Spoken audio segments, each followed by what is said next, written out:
तर मंडळी, सकाळी उठून आधी नाश्त्याची तयारी केली. आज नाश्त्यात होते घावणे. काही जण घावणे चटणी सोबत खातात, पण माका मात्र चाय सोबतच आवडतात. नाश्ता झाल्यावर बाजारात जाऊची तयारी केली. आज मंगळवार म्हणजेच कणकवलीचो बाजार. माझी मम्मी आज कणकवली दिलेली, तर माका फोन करून म्हणता मी पण बाजारात येतय. मग तिकाच घेऊन बाजारात गेले. बाजाराची पिशवी मी घेतलेली आहे, तर सारखी एकच गोष्ट सांगत होती.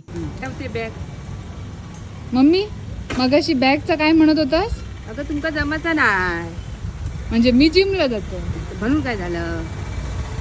आम्ही जुनी माणसं, आमका जमता. ऐकलास काय ता? माका बॅग घेऊकच देत नव्हती. बाजार घेऊन झाल्यानंतर आम्ही कॉकटेल खाऊक गेलो, कारण खूपच गरमी झालेली. घरी येऊन मग मी जेवणाची तयारी केली. सासूबाई पिल्लू सोबत असतात, कारण पिल्लू सोबत सतत एक माणूस लागता. घरात कोण एकटा असतात तर एका कायच करूक देणार नाही. असा होता दुपारचा जेवण. संध्याकाळी उठून मग मी जिमला गेले आणि आज जिममध्ये दिवाळी ऑफरचा मी शूट करत होतो. तो होतो त्या शूटचो BTS. बरोबर संध्याकाळी 6:30 पावणे 7ला मी जिमला जाते आणि माका येऊक 8 वाजतात.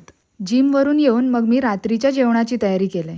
काही लोक म्हणतात, तुका काय, तू घरीच असतस, जिमला जाऊक काय झाला, व्हिडिओ करूक काय झाले, तुका वेळच वेळ असता. खरा बघूचा तर वेळ ह्यो कोणाकच नसता. स्वतःसाठी वेळ ह्यो काढूचो लागता आणि मी माझे आवड छंद जोपासतय. माका तरी त्याच्यात आनंद मिळता. आज रात्रीच्या जेवणात होती भाकरी आणि पनीर बुर्जी.